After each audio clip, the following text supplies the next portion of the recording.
Salut mes chers élèves. Donc, pour continuer avec le cours sur la valeur moyenne d'une fonction, aujourd'hui nous allons résoudre un exercice. Ok, donc je vais lire pour vous l'exercice, donc l'énoncé du texte. Le voici. Déterminer la valeur moyenne de la fonction f sur l'intervalle indiqué. F de x est égal à x pour x cos x sur 0 à pi sur 2. On veut déterminer la valeur moyenne de la fonction f sur l'intervalle 0 pi sur 2 fermé. Et bien maintenant, donc dans le cours précédent, on a appris comment déterminer la valeur moyenne d'une fonction si cette fonction-là est continue sur un intervalle AB. Ok? Donc, comment peut-on déterminer sa valeur moyenne sur cet intervalle AB? Eh bien, la formule nous dit qu'il faut prendre 1 sur B moins A multiplié par somme de A à B f de x dx. Eh bien, voilà, on a f de x qui est égal à x pour x cos x sur A à B, où A vaut 0 et B vaut pi sur 2. Eh bien, donc, M donne 1 sur B moins A, somme de A à B f de x dx. Donc, nous allons prendre le soin de remplacer A et B par leurs valeurs respectives. C'est pourquoi l'on a M est égal à 1 sur pi sur 2 moins 0, somme de 0 à pi sur 2 x pour x cos x dx. Maintenant, on fait la réduction. Pi sur 2 moins 0 donne pi sur 2. Eh bien, on a 1 sur pi sur 2. L'autre partie reste telle qu'elle est. Maintenant, pour avoir 1 sur pi sur 2, il faut donner l'inverse de pi sur 2 qui donne 2 sur pi. Donc, la valeur moyenne de la fonction, c'est 2 sur pi qui se multiplie par l'intégrale de 0 à pi sur 2 f de x dx. Ok, maintenant, en regardant bien ici, on a le produit d'une exponentielle par une fonction cos. Eh bien, par un cosinus. Eh bien, la règle nous a ordonné, lorsqu'on a un tel cas, il faut intégrer par partie l'intégrale. Il faut faire une intégration par partie. Et bien, par conséquent, puisqu'on a le produit d'une exponentielle par un cosinus, eh bien, on prend u pour l'exponentielle et dv l'autre partie. Donc, puisqu'on a 2 sur pi par une intégrale, j'appelle M1 cette intégrale. M1 est égal à somme de 0 à pi sur 2 x pour x cos x dx. Alors, je prends u égale à l'exponentielle. Maintenant, puisque c'est u que je prends dans ce cas, je cherche la dérivée de u. La dérivée de u par rapport à x donne x pour x. Ok? C'est x pour x dx. Maintenant, l'autre partie, c'est-à-dire la partie restante, c'est cos x dx. Ça donne dv. dv donne cos x dx. Maintenant, on donne une primitive de cos x qui donne sin x. À présent, on connaît u, on connaît v, on connaît du, on connaît dv. Eh bien, on applique la formule. Donc, c'est u par v compris entre a et b moins somme de a à b, v de u. Eh bien, j'applique la formule. U par v compris entre 0 et pi sur 2 moins somme de 0 à pi sur 2, v de u. On remplace u, v, du par leur valeur. Eh bien, c'est pourquoi on a, à la place de u, je mets x pour x. À la place de v, sin x. OK? Ensuite, v qui donne encore sin x. du.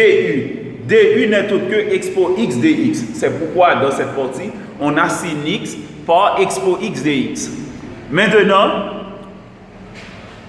donc je mets ça dans un autre ordre. Je mets x pour x sin x au lieu de sin x pour x. Ok? Donc c'est beaucoup plus explicite avec x pour x sin x. Parce que parfois on pourrait prendre là comme x pour x pour x pourrait pour certains l'arc.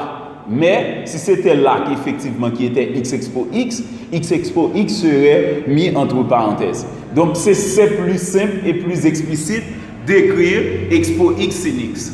Et bien c'est pourquoi l'on a M1 égale à x pour x sin x compris entre 0 et pi sur 2 moins somme de 0 à pi sur 2 x pour x sin x dx. Maintenant, cette intégrale à nouveau, c'est à déterminer.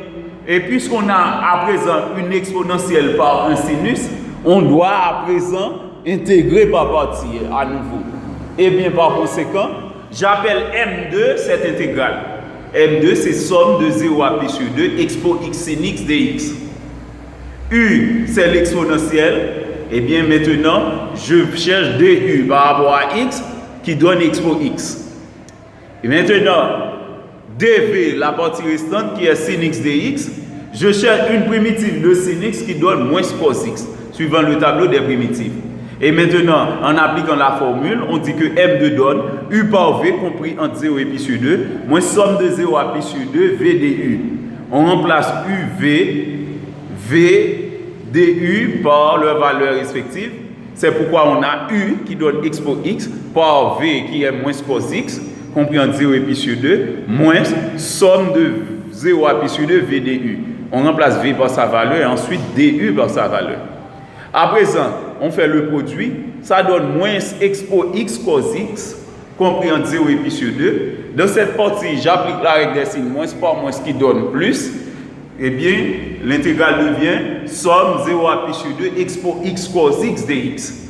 Somme de 0 à pi sur 2 expo x cos x dx, c'est une intégrale connue. Ok? Donc, on avait M1 pour cette intégrale. Ok? Suivant les démarches précédentes, on avait M1 pour somme de 0 à pi sur 2 expo x cos x dx. Eh bien, je remplace cette intégrale par M1. Donc, M2 donne moins expo x cos x, compris entre 0 et pi sur 2, plus M1.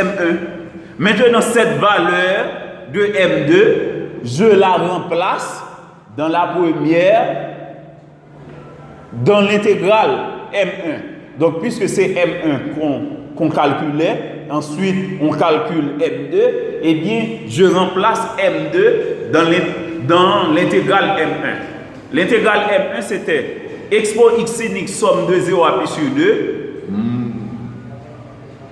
Expo x sin x compris entre 0 et pi sur 2. On reprend. M1 donne expo x sin x compris entre 0 et pi sur 2 moins somme de 0 à pi sur 2 expo x sin x dx.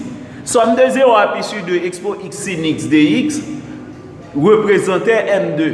Eh bien, puisque je trouve une valeur pour M2 ici, eh bien, je vais remplacer cette valeur de M2 à la place de cette intégrale. Ok?